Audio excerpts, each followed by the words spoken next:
Hello everyone, आज के इस सेशन में हम क्लास 8 साइंस के चैप्टर फोर्स एंड प्रेशर का एक और नया टॉपिक डिस्कस करने जा रहे हैं and that is applications of atmospheric pressure. Previous session में हमने एटमॉस्फेरिक प्रेशर के टॉपिक को डिस्कस किया था।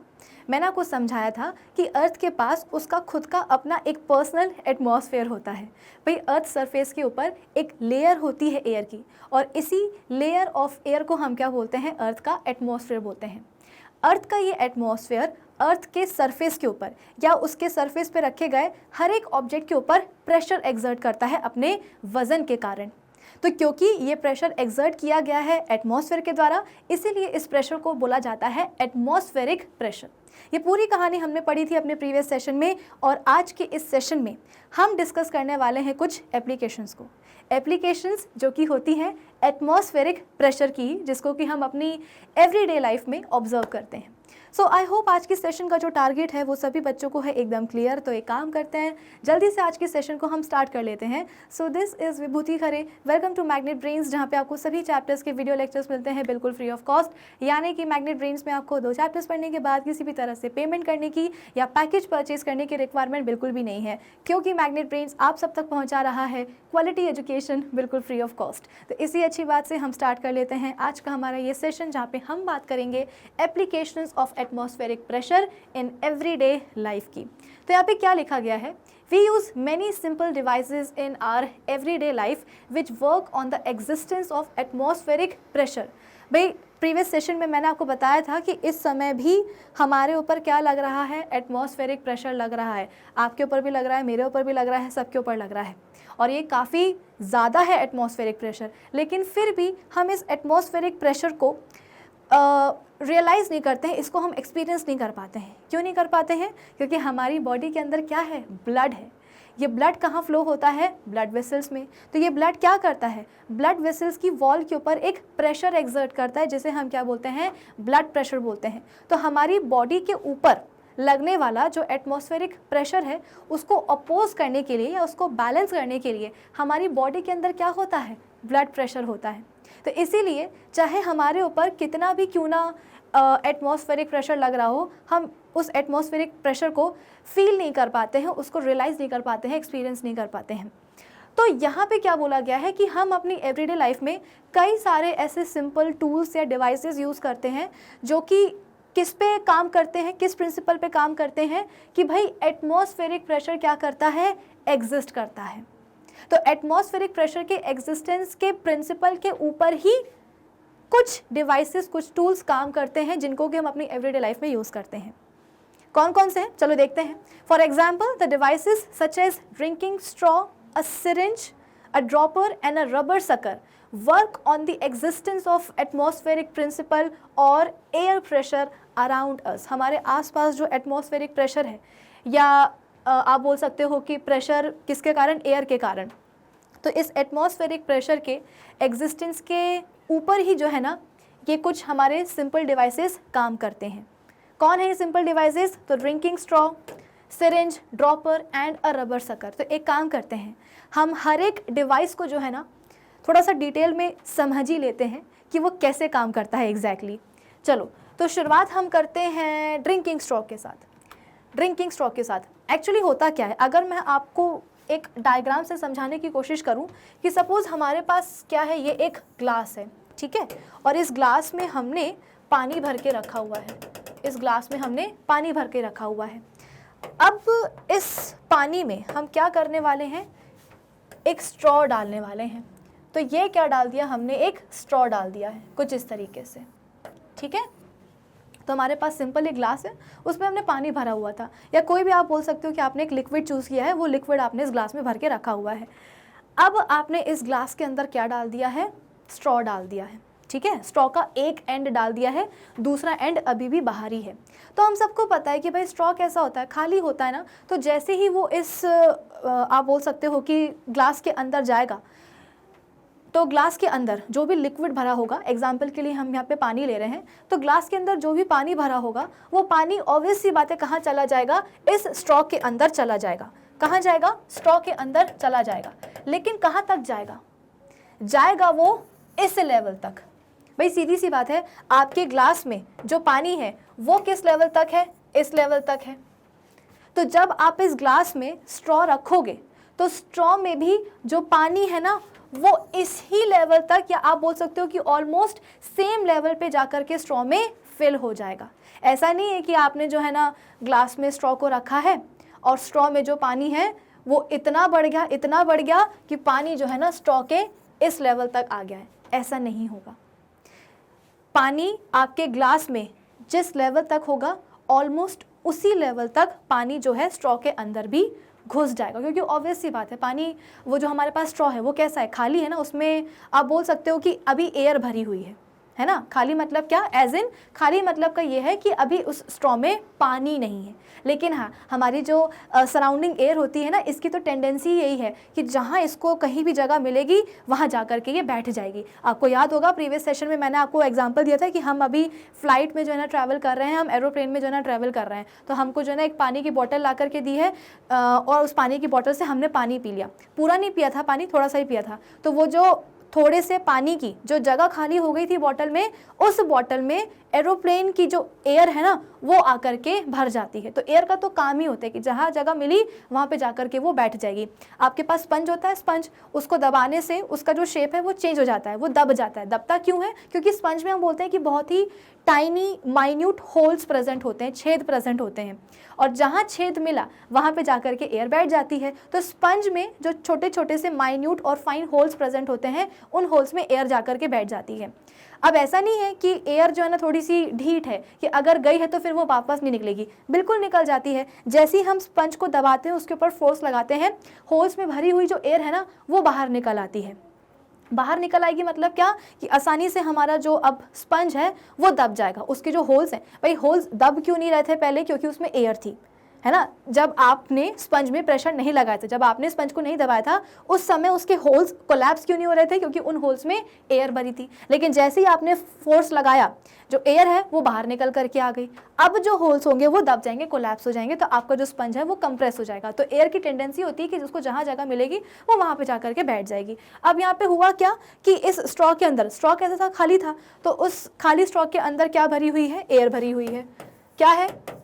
एयर है। तो जैसे ही इसको हम पानी में डालेंगे तो पानी जैसे ही देखेगा कि भाई अंदर तो जगह है, एक काम करते हैं, हम जो है ना स्ट्रॉ के अंदर चले जाते हैं। तो जिस लेवल तक आपके ग्लास में पानी होगा ऑलमोस्ट सेम लेवल तक स्ट्रॉ में भी क्या भर जाएगा? पानी भर जाएगा। इतना आपको समझ में आया होगा। अब देखो यहाँ पे क्या बोला जा रहा है, the drinking straw is very thin pipe which is used to drink soft drinks like Coca Cola and Pepsi, है ना। जो हमारा ड्रिंकिंग स्ट्रॉ है वो बहुत ही पतला सा एक पाइप होता है, अधिकतर वो प्लास्टिक का ही बना होता है और सॉफ्ट ड्रिंक्स वगैरह को पीने के लिए यूज़ किया जाता है। The drinking straw works on the existence of atmospheric pressure, और जो हमारा ड्रिंकिंग स्ट्रॉ है ना वो एटमॉस्फेरिक प्रेशर के एग्जिस्टेंस पर ही काम करता है। This can be explained as follows, the lower end of the drinking straw is dipped in the soft drink. हमने क्या करा है, ग्लास में एक सॉफ्ट ड्रिंक या पानी भरा है और उसमें हमने ड्रिंकिंग स्ट्रॉ का जो लोअर एंड है, जैसे कि मैंने आपको बताया, लोअर एंड जो है हमने उसमें डुबो दिया है, डिप कर दिया है।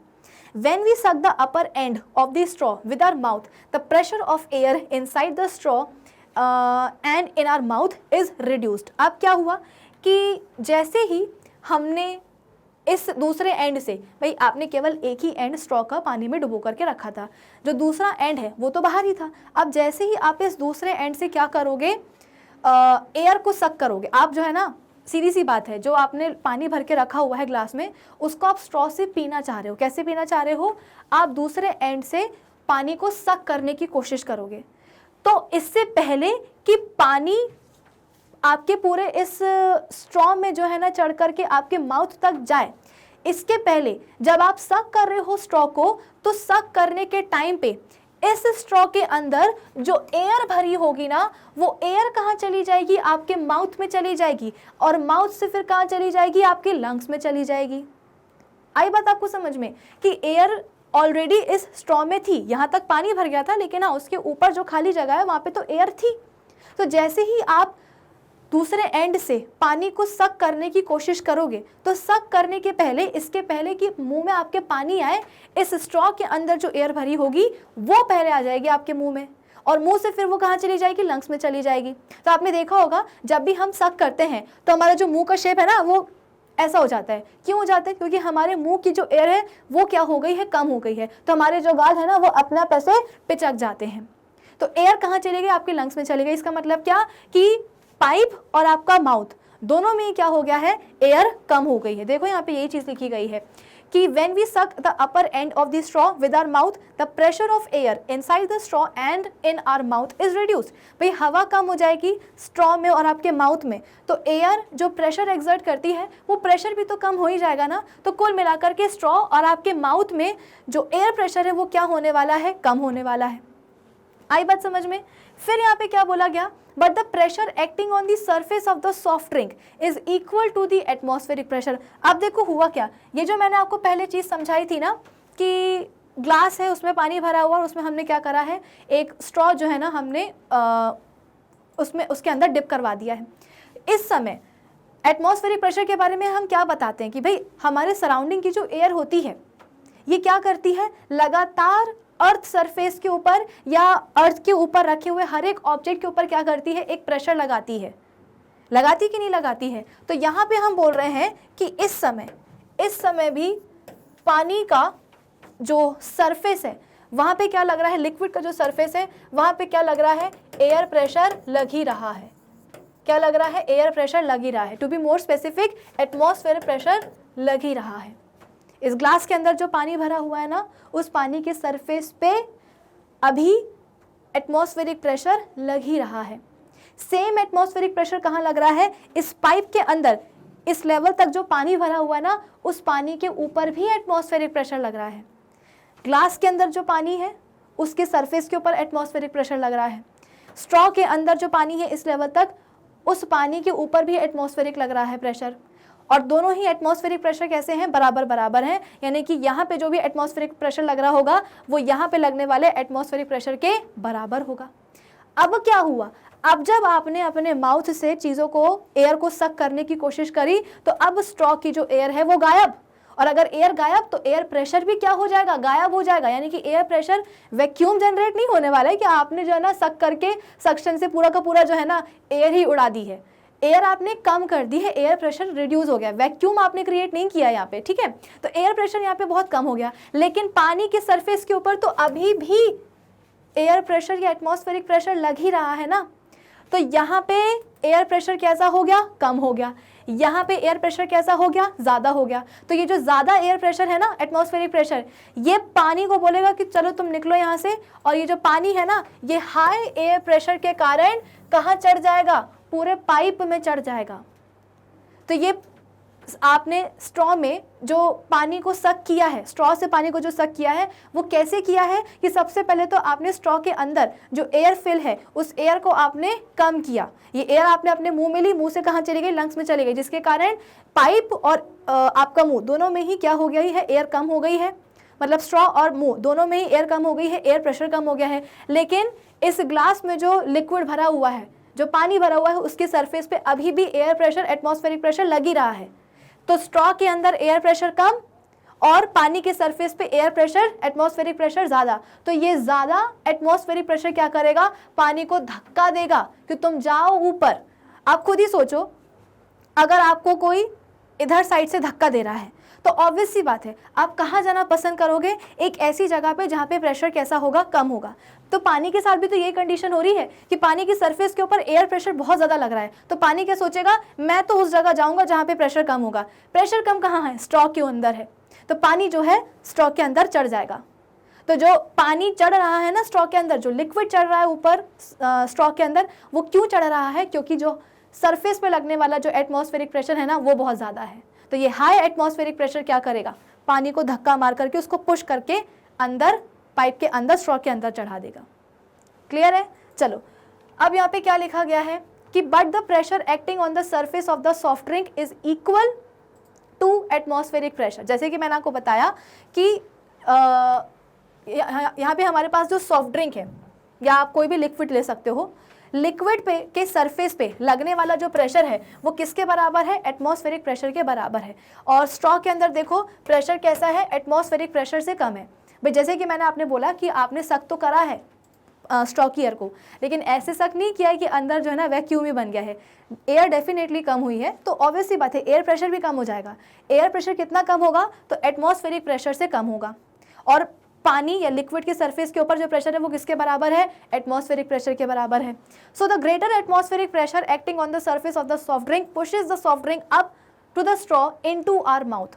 और ये जो पानी की सरफेस पे लगने वाला जो ग्रेटर एटमॉस्फेरिक प्रेशर है, ये क्या करेगा, सॉफ्ट ड्रिंक को स्ट्रॉ के अंदर जो है ना पहुंचा देगा, और फिर वहाँ से हमारे मुंह में सॉफ्ट ड्रिंक या कोई भी लिक्विड पानी पहुंच जाएगा।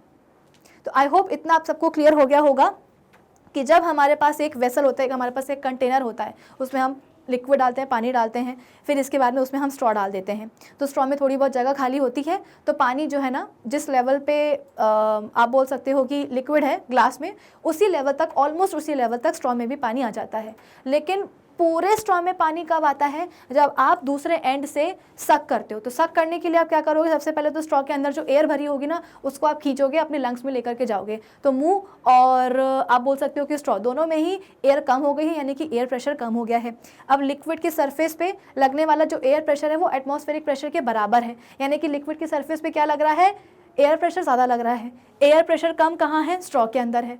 तो हाई एयर प्रेशर या हाई एटमॉस्फेरिक प्रेशर लिक्विड को पुश करवा देगा कहाँ, स्ट्रॉ के अंदर। तो स्ट्रॉ के अंदर हम बोलते हैं कि लिक्विड आकर के चढ़ जाएगा और फिर वहाँ से हमारे मुंह में आ जाएगा।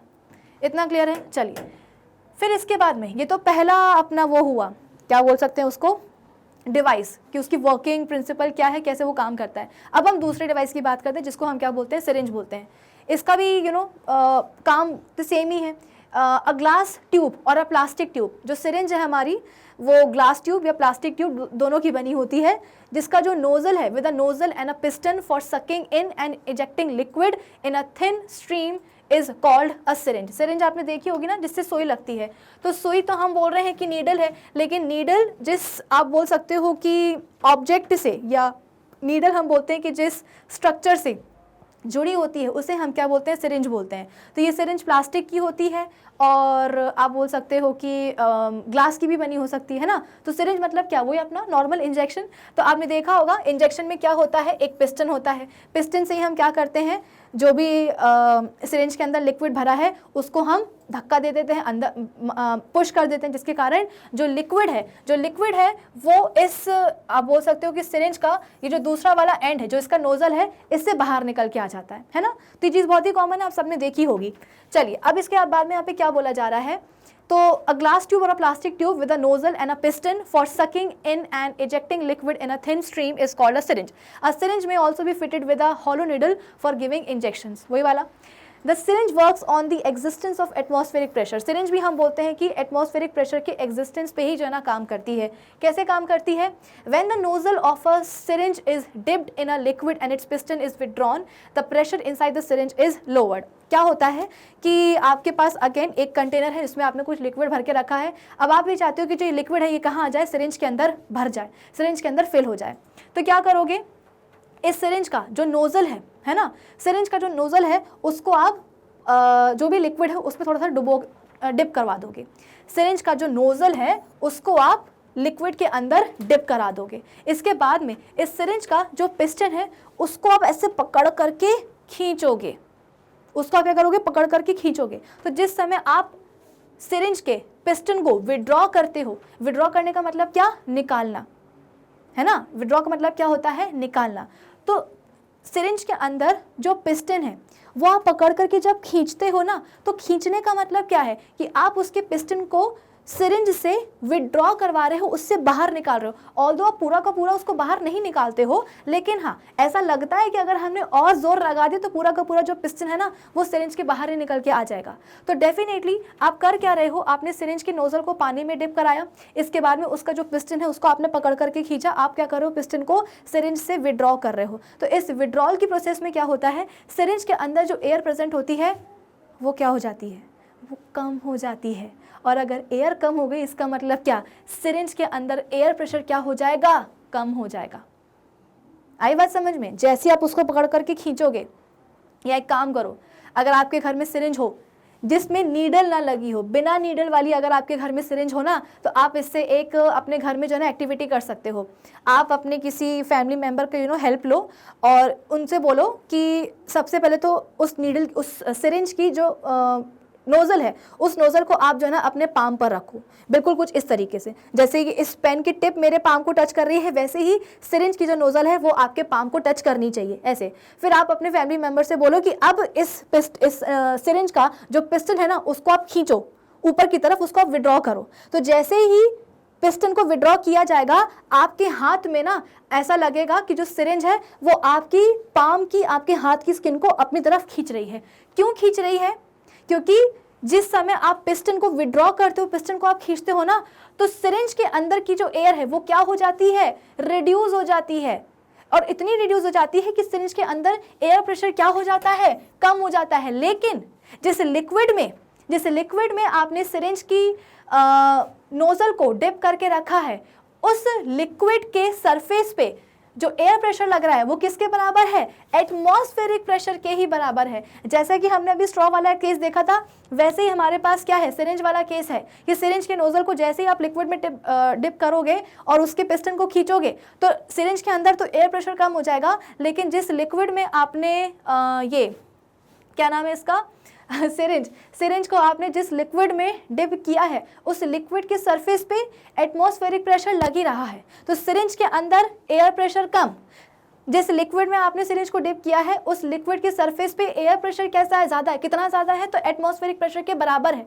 तो ये एटमॉस्फेरिक प्रेशर, ये हाई प्रेशर पता है क्या करेगा? लिक्विड को बोलेगा कि चलो तुम कहाँ जाओ, एक ऐसे एरिया में जहाँ पे प्रेशर कम है। प्रेशर कम कहाँ है? सिरिंज के अंदर है। तो यानी कि जो लिक्विड है ना वो अपने आप सिरिंज के ऊपर चढ़ जाएगा। तो देखो यहाँ पे ये लिखा गया है, when the nozzle of a syringe is dipped in a liquid and its piston is withdrawn, the pressure inside the syringe is lowered.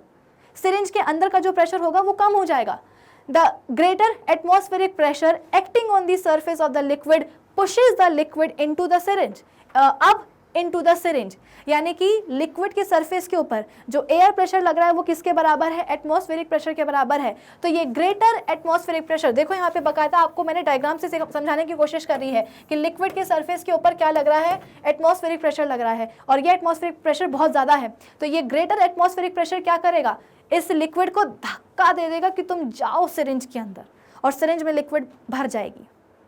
आई बात समझ में? तो इसीलिए हम बोल रहे हैं कि भाई एटमॉस्फेरिक प्रेशर होता है, भले आप और हम फील ना कर पा रहे हो, एक्सपीरियंस ना कर पा रहे हो, लेकिन एटमॉस्फेरिक प्रेशर मतलब वो एग्जिस्ट करता है। इसीलिए सिरिंज काम कर पा रही है, इसलिए जो आपका स्ट्रॉ है वो काम कर पा रहा है। अदरवाइज स्ट्रॉ काम करता ही नहीं, और ना ही जो ना हमें इंजेक्शन लग पाते।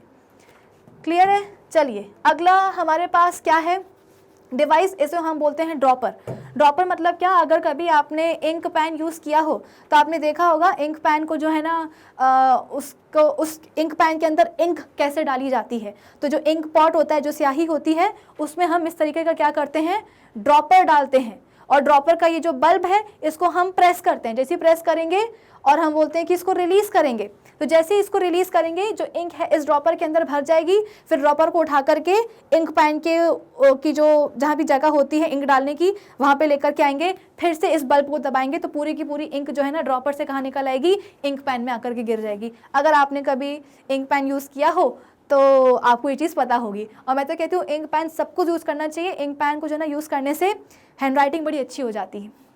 ठीक है, तो यहाँ पे हुआ क्या? A dropper is a short glass tube with a rubber bulb at one end and a nozzle at the other end. तो ड्रॉपर का यहाँ पे आपको स्ट्रक्चर समझाने की कोशिश की जा रही है कि ड्रॉपर में क्या होता है? एक ग्लास ट्यूब होती है। आजकल तो ये प्लास्टिक की भी बनने लगी है। तो ड्रॉपर के पास क्या होती है? एक ग्लास ट्यूब होती है, एक प्लास्टिक ट्यूब होती है, जिसके एक एंड पे क्या होता है? नोजल होता है, और दूसरे एंड पर हम एक रबर का बल्ब फंसा करके रखते हैं। तो ये पूरी क्या है? ग्लास ट्यूब है, नोजल है, और इसके ये वाले एंड पे रबर का एक बल्ब फंसा के रखा हुआ है। Now a dropper is used for measuring out drops of a liquid such as a liquid medicine. A dropper works on the existence of atmospheric pressure. कैसे भैया कैसे? When we press the rubber bulb of the dropper by keeping its nozzle dipped in the liquid, air present in the glass tube and bulb is seen to escape in the form of bulbs. अब अभी जो हमने दो अपने devices देखी हैं, पहली कौन सी देखी थी? ड्रिंकिंग स्ट्रॉ देखी थी, दूसरी हमने कौन सी देखी, सिरिंज देखी। तो दोनों ही डिवाइसेस में हम उन डिवाइसेस के अंदर जो एयर भरी हुई है उसको हम कम कर रहे थे। कैसे कम कर रहे थे, सक करवा करके। स्ट्रॉ को भी हम सक करके उसकी अंदर की एयर कम कर रहे थे। सिरिंज का भी जो पिस्टन है उसको हम विड्रॉ करके क्या कर रहे थे, उसके अंदर की जो एयर है उसको कम कर रहे थे। लेकिन अब इस केस में क्या हो रहा है, अब हमारे पास जो ड्रॉपर है ना, इस ड्रॉपर के अंदर जो भी एयर भरी हुई है ना, अब इस एयर को हम कम कैसे करेंगे। अभी तक तो हम सक करके एयर कम कर रहे थे डिवाइस के अंदर की, लेकिन अब हम सक नहीं करेंगे। अब पता है हम क्या करेंगे, इस एयर को धक्का मार करके बाहर निकालेंगे। कैसे, तो इस ड्रॉपर का ये जो रबर बल्ब है ना, इसको हम दबाएंगे। जैसे ही इसको हम दबाएंगे, इसके अंदर, इस ग्लास ट्यूब के अंदर जो भी हवा भरी होगी, वो हवा हम बोलते हैं कि इस लिक्विड में आ जाएगी। ये लिक्विड कौन सा है भाई, इसी लिक्विड में आपने अपने ड्रॉपर का जो नोजल है, वो डिप करके रखा हुआ है। तो आपके पास एक कंटेनर है, उसमें आपने लिक्विड फिल किया है। इस लिक्विड में आपने अपने ड्रॉपर की जो नोजल है वो डिप करी हुई है। अब आप जैसे ही इसका जो बल्ब है वो प्रेस करोगे, इस ग्लास ट्यूब के अंदर जो भी हवा भरी होगी वो हवा जो है ना बाहर निकल करके आ जाएगी। बेसिकली इसको आप जब कंप्रेस करोगे, दबाओगे इस रबर बल्ब को, तो ग्लास ट्यूब के अंदर जो एयर है ना उसके ऊपर एक प्रेशर पड़ेगा, और इस प्रेशर के कारण पूरी की पूरी जो एयर है वो बाहर निकल करके आ जाएगी। और जब बाहर आएगी ना एयर, तो आपको इस लिक्विड में क्या दिखाई देंगे, बबल्स दिखाई देंगे। बबल्स क्या बता रहे हैं, बबल्स ये बता रहे हैं कि ग्लास ट्यूब के अंदर जो एयर भरी हुई है ना वो बाहर आ गई है। तो जैसे ही एयर लिक्विड में आई, लिक्विड में आपको बबल्स दिखाई देने लगे। तो यहाँ पे यही चीज़ बोली गई है कि when we press the rubber bulb of the rubber bulb of the dropper by keeping its nozzle dipped in the liquid, air present inside the glass tube and the bulb is seen to escape in the form of bubbles। ऐसा नहीं है कि glass tube के अंदर जो air भरी थी सिर्फ वही बाहर निकली है, इस बल्ब के अंदर, इस रबर बल्ब के अंदर भी जो हवा भरी हुई है वो भी बाहर निकल जाएगी। यानी कि जैसे ही आपने बल्ब दबाया तो बल्ब के अंदर की एयर और ग्लास ट्यूब के अंदर की जो एयर है वो पूरी की पूरी बाहर निकल आएगी। बाहर कहाँ, लिक्विड में। इसीलिए लिक्विड में आपको क्या दिखाई देंगे, बबल्स बनते हुए दिखाई देंगे। Due to this the air pressure inside the glass tube and the rubber bulb of dropper is very much reduced. अच्छा, अब क्या बोला गया है कि क्योंकि एयर इस रबर बल्ब और ग्लास ट्यूब की क्या हो गई है, कम हो गई है ना। ग्लास ट्यूब और रबर का ये जो बल्ब है, इन दोनों की ही अंदर जो एयर थी अब वो बाहर आ चुकी है। पूरी नहीं आई है, सक्शन यहाँ पे क्रिएट नहीं हुआ है, लेकिन हाँ, मतलब वैक्यूम क्रिएट नहीं हुआ है, लेकिन हाँ काफ़ी हद तक जो एयर भरी हुई थी बल्ब में और ग्लास ट्यूब में वो क्या आ चुकी है, बाहर आ चुकी है। तो अंदर क्या हो गया है, एयर कम हो गया है। और अगर एयर कम होगी इसका मतलब क्या, एयर प्रेशर भी कम ही हो जाएगा। लेकिन प्रेशर कहाँ होगा ज़्यादा, प्रेशर ज़्यादा होने वाला है इस लिक्विड के सरफेस के ऊपर। इस लिक्विड के सरफेस के ऊपर जो एयर प्रेशर है वो किसके बराबर है, तो एटमॉस्फेरिक प्रेशर के बराबर है। आई बात समझ में, इस लिक्विड के सरफेस के ऊपर जो प्रेशर है वो किसके बराबर है, एटमॉस्फेरिक प्रेशर के बराबर है। तो हुआ क्या, ये तो आपको समझ में आ गया कि due to this the air pressure inside the glass tube and the rubber bulb of dropper is very much reduced. फिर क्या होगा, now when we release the rubber bulb, अब ऐसा नहीं कि हम रबर बल्ब को जो है ना पकड़ करके रखे हुए हैं, उसको हम छोड़ भी देंगे, उसको हम रिलीज भी कर देंगे। जैसे ही एयर बाहर निकली इसके बाद में हमने उसको रिलीज कर दिया।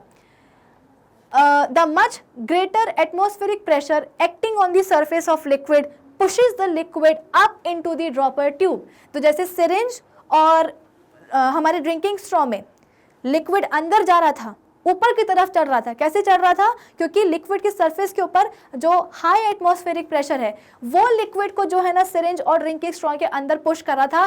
ठीक वैसे ही जैसे ही हम रबर बल्ब को क्या करेंगे, रिलीज करेंगे, लिक्विड के सरफेस पे लगने वाला जो एयर प्रेशर है जो कि किसके बराबर है, एटमॉस्फेरिक प्रेशर के बराबर है। ये हाई एटमॉस्फेरिक प्रेशर लिक्विड को जाके धक्का देगा कि जाओ तुम ऊपर, और लिक्विड जो है ना धक्का खा करके कहाँ आ जाएगा, इस ग्लास ट्यूब के अंदर फिल हो जाएगा। आई होप इतना आप सभी को समझ में आया होगा। Thus, the rise of liquid, say water, in a dropper is due to the atmospheric pressure। और ये जो राइज हुआ है लिक्विड का या पानी का ड्रॉपर के अंदर, ये क्यों हुआ है, एटमॉस्फेरिक प्रेशर के कारण ही हुआ है। तो चाहे वो सिरिंज हो, चाहे वो हमारा ड्रॉपर हो, चाहे फिर वो हमारा ड्रिंकिंग स्ट्रॉ हो, ये सभी के सभी क्या कर रहे हैं, एटमॉस्फेरिक प्रेशर के एग्जिस्टेंस के ऊपर ही काम कर रहे हैं। इन तीनों को पता है कि एटमॉस्फेरिक प्रेशर एग्जिस्ट करता है और इसीलिए क्या कर रहे हैं, तीनों की तीनों काम कर रहे हैं। अगर एटमॉस्फेरिक प्रेशर एग्जिस्ट नहीं करता ना तो ये तीनों काम नहीं करते। कहीं ना कहीं हमारे दिमाग में बैठा रहता है कि मैम ने पढ़ा तो दिया कि एटमॉस्फेरिक प्रेशर होता है, तो चलो मान लेते हैं होता है, लेकिन हमें लग नहीं रहा। क्यों नहीं लग रहा? क्योंकि उसको तो हम एक्सपीरियंस ही नहीं कर पा रहे ना। अब मैं आपसे बोल रही हूँ कि हमारे ऊपर भी 10 हाथियों के वजन जितना प्रेशर लग रहा है, लेकिन ये प्रेशर हमको रियलाइज क्यों नहीं होता? क्योंकि हमारे अंदर का जो ब्लड प्रेशर है ना वो इस प्रेशर को अपोज करता है। तो कहीं ना कहीं हमें लगता है कि नहीं, एयर प्रेशर क्या है, एकदम बकवास चीज़ है, कुछ एटमॉस्फेरिक नाम की प्रेशर की नाम की चीज़ ही नहीं होती है। लेकिन जब इन चीज़ों को आप देखोगे, सिरिंज को, ड्रिंकिंग स्ट्रॉ को, ये क्या है तीसरा आपके पास, ये आपके पास जो आया है, क्या नाम है इसका, अरे ड्रॉपर आया है। तो जब आप इन तीनों को देखोगे ना तब आपको समझ में आएगा कि नहीं भैया, एयर प्रेशर को हम हल्के में नहीं ले सकते हैं। आई बात समझ में? तो ये जो आपके पास ड्रॉपर आया है ये काम कैसे कर रहा है, सबको समझ में आया होगा कि जैसे ही इसके पास एक जो ग्लास की ट्यूब होती है उसका नोजल होता है, जैसे ही उसको हम क्या करते हैं, नोजल को एक लिक्विड के अंदर डिप करके रखते हैं और दूसरे एंड पे रबर बल्ब होता है। तो जैसे ही हम बल्ब को दबाते हैं, बल्ब और ग्लास ट्यूब के अंदर जो भरी हुई एयर है वो बाहर निकल आती है और आपको लिक्विड में बबल्स बनते हुए दिखाई देते हैं। तो ऑब्वियस सी बात है, जब एयर कम हो गई है अंदर ग्लास ट्यूब के अंदर, बल्ब के अंदर, तो एयर प्रेशर भी कम हो जाएगा। लेकिन लिक्विड के सरफेस पे लगने वाला जो एयर प्रेशर है वो किसके बराबर है? एटमॉस्फेरिक प्रेशर के बराबर है। और एटमॉस्फेरिक प्रेशर कैसा है? ज़्यादा है। तो लिक्विड के सरफेस पे एयर प्रेशर बहुत ज़्यादा है, इस ग्लास ट्यूब के अंदर जो प्रेशर है, एयर प्रेशर, वो बहुत ही कम है। तो जैसे ही इस बल्ब को हम फिर रिलीज़ करेंगे, दबा करके जैसे ही रिलीज़ करेंगे, तो जो हाई एटमॉस्फेरिक प्रेशर है वो लिक्विड को पुश करा देगा कि भैया तुम जाओ, उसको धक्का देगा और धक्का दे करके जो ग्लास ट्यूब है ना उसके ऊपर चढ़ा देगा। ठीक है, तो ग्लास ट्यूब में क्या आ जाएगा? आपका लिक्विड आ जाएगा। फिर इसके बाद में आप अपने ड्रॉपर को उठाते हो और जहाँ भी आपको उस लिक्विड को डालना होता है, लिक्विड को आप कैसे डालोगे? दोबारा से आप इस एयर बल्ब को प्रेस करोगे। तो जैसे ही प्रेस करोगे, जो भी अंदर लिक्विड भरा होगा ग्लास ट्यूब में वो बाहर निकल करके आ जाएगा। ठीक है, चलिए। सो क्या बोला गया है? If we remove the filled dropper को जब हम कंटेनर जिसमें कि लिक्विड भरा हुआ है उससे जब हम रिमूव करते हैं and press its rubber bulb slowly, then the drops of liquid will come out of the nozzle of the dropper tube. जैसे कि मैंने आपको बताया कि जैसे ही आप भरे हुए ड्रॉपर को लिक्विड से बाहर निकालोगे और उसके रबर बल्ब को आप प्रेस करोगे धीरे धीरे, तो ड्रॉप बाय ड्रॉप जो भी लिक्विड भरा होगा ग्लास ट्यूब के अंदर वो बाहर आ जाएगा। तो अब तक हमने 3 डिवाइसेस देख ली हैं। अब बताओ, हम स्ट्रॉ को यूज़ करते हैं कि नहीं करते हैं? हम सिरिंज को यूज़ करते हैं कि नहीं करते हैं? हम ड्रॉपर को यूज़ करते हैं कि नहीं करते हैं? तो ये कुछ ऐसे डिवाइसेस जिसको हम डेली बेसिस पे जो ना यूज़ करते हैं कभी ना कभी। अब हम बात करते हैं कि इसकी एक अपने लास्ट डिवाइस की, जिसका नाम है क्या? Rubber sucker. रबर सकर क्या होता है? आपने देखा होगा, ऐसा दिखता है। प्लास्टिक का बना हुआ एक कप होता है, प्लास्टिक का बना हुआ, ट्रांसपेरेंट होता है ये। ठीक है, तो ट्रांसपेरेंट प्लास्टिक का बना हुआ ऐसा कप होता है। इसका शेप कैसा होता है? कॉनकेव, ऐसा सी शेप्ड होता है ना। कॉनकेव मतलब कि ऐसा सी शेप्ड होता है, ऐसा। ठीक है, ये वाला शेप। और जैसे कि ये है कॉनकेव यानी कि सी शेप्ड का प्लास्टिक का आप बोल सकते हो कि कप, और इस कप के इस वाले एंड पे जो है ना एक हुक लगा होता है, कुछ इस तरीके से एक हुक लगा होता है ऐसे। तो ये जो कप है ना ये जाकर के दीवार पर या जो स्मूथ सरफेसेस होते हैं, जैसे कि टेबल का सरफेस हो गया, अलमारी का सरफेस हो गया, उस सरफेस के ऊपर जाकर के ये चिपक जाता है और इसके हुक पर आप फिर कुछ भी जो है ना हैंग कर सकते हो। तो इसे हम क्या बोलते हैं? रबर सकर बोलते हैं।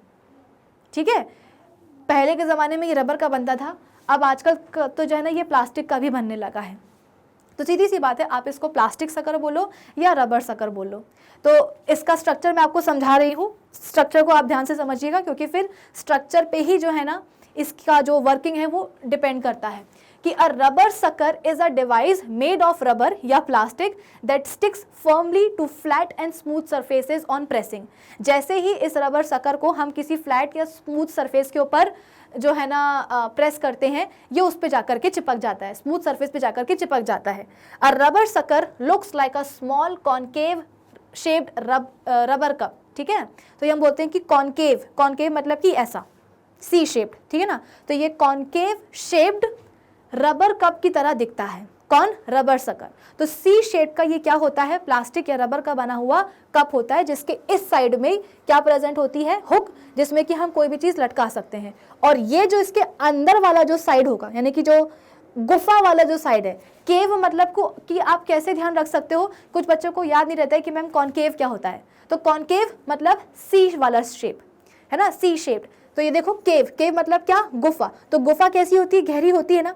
तो ये वाला जो साइड है इसमें हुक लगा हुआ है, और जो गहरा वाला साइड है, ये गहरा वाला साइड ही क्या करता है? जाकर के स्मूथ सरफेस से चिपक जाता है। इतना क्लियर है? देखो यहाँ पे अब आपको पता नहीं समझ में आ रहा हो कि नहीं आ रहा हो, अगर आप यूज करते हैं तो बिल्कुल आपको समझ में आ गया होगा। कुछ ऐसे दिखते हैं हमारे रबर सकर, ठीक है ना। ये क्या होता है? उनका कॉनकेव शेप्ड का प्लास्टिक का कप होता है, जिसके ऊपर देखो ऐसी यू शेप्ड की एक हुक चिपकी होती है पीछे के साइड में, ठीक है। चलो अब आगे बढ़ जाते हैं। आगे क्या बोला गया है कि अब ये बेसिकली काम कैसे करता है, ये मतलब आपको ये समझना है कि ये जो रबर सकर है ये फ्लैट और स्मूथ सरफेसेस के ऊपर जाकर के चिपक कैसे जाता है, वो मैं आपको एक्सप्लेन करती हूँ। कि जैसे आपके ये एक स्मूथ सरफेस है, इसके ऊपर आप क्या लेकर के आए हो? एक रबर सकर लेकर के आए हो। एक बात बताओ, रबर या प्लास्टिक से ही क्यों बना रहे हैं हम? भाई हमको सकर बनाना है तो सकर तो हम लकड़ी का भी बना सकते हैं, लोहे का भी बना सकते हैं, रबर या प्लास्टिक का क्यों बना रहे हैं? इसलिए बना रहे हैं क्योंकि रबर और प्लास्टिक क्या होती है? फ्लेक्सिबल होती है। और ये जो हम रबर सकर ले रहे हैं ना, इसका शेप कैसा होना चाहिए, इसका स्ट्रक्चर कैसा होना चाहिए? फ्लेक्सिबल ही होना चाहिए। अगर ये फ्लेक्सिबल नहीं होगा तो ये टिकेगा नहीं, तो आप इसकी कोई भी ऊपर जो ना चीज़ आप लटका नहीं सकते हो। कैसे?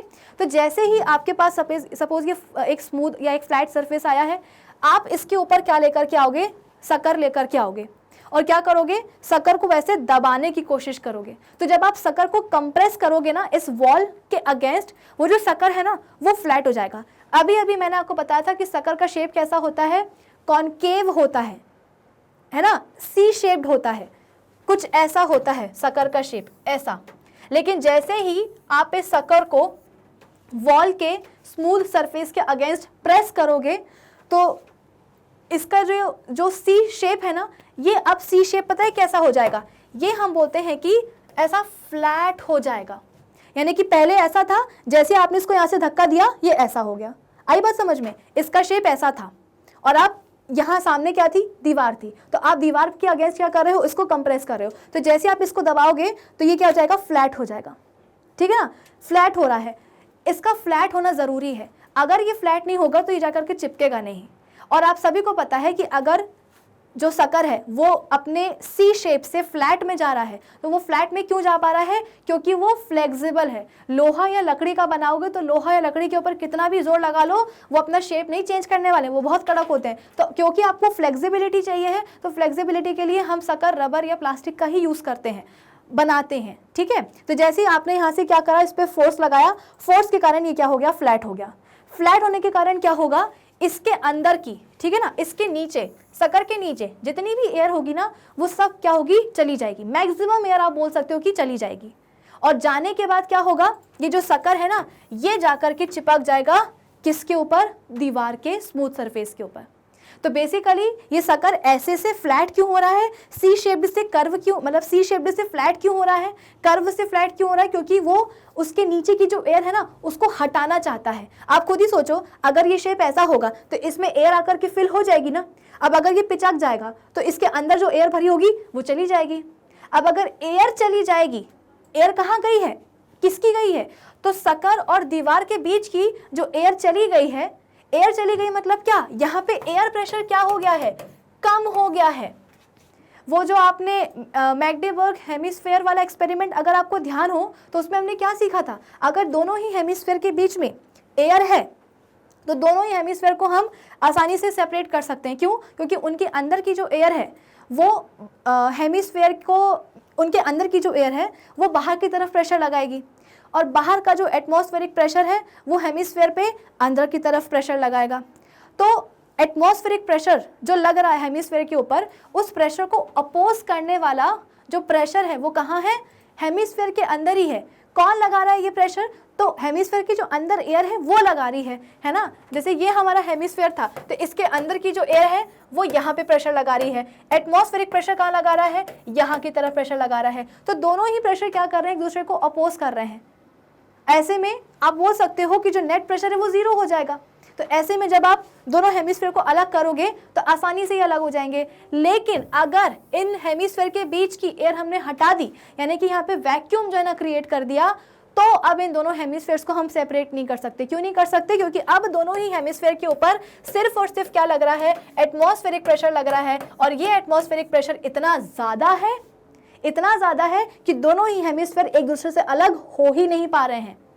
पहले जो एटमॉस्फेरिक प्रेशर लग रहा था उसको ओवरकम करने के लिए, उसको बैलेंस करने के लिए अंदर जो एयर थी ना हेमिस्फेयर के अंदर, वो एयर क्या कर रही थी? प्रेशर लगा रही थी बाहर की तरफ, ऑपोजिट डायरेक्शन में। लेकिन अब क्योंकि अंदर वैक्यूम है, अंदर की एयर हमने कंप्लीटली हटा दी है, तो अब जो भी प्रेशर लग रहा है हेमिस्फेयर के ऊपर वो कौन सा लग रहा है? Atmospheric pressure. वो भी कहाँ से लग रहा है? बाहर से ऐसे अंदर की तरफ लग रहा है। तो एटमॉस्फेरिक प्रेशर क्या करना चाह रहा है? हेमिस्फेयर को जोड़ के रखना चाह रहा है। ऐसे में अगर आप दोनों ही हेमिस्फेयर को 8-8 घोड़ों की टीम से अटैच कर दोगे तो वो 8-8 घोड़ों की टीम भी क्या नहीं कर पाएंगी? हेमिस्फेयर को सेपरेट नहीं कर पाएंगी। तो सेम केस यहाँ भी हो रहा है।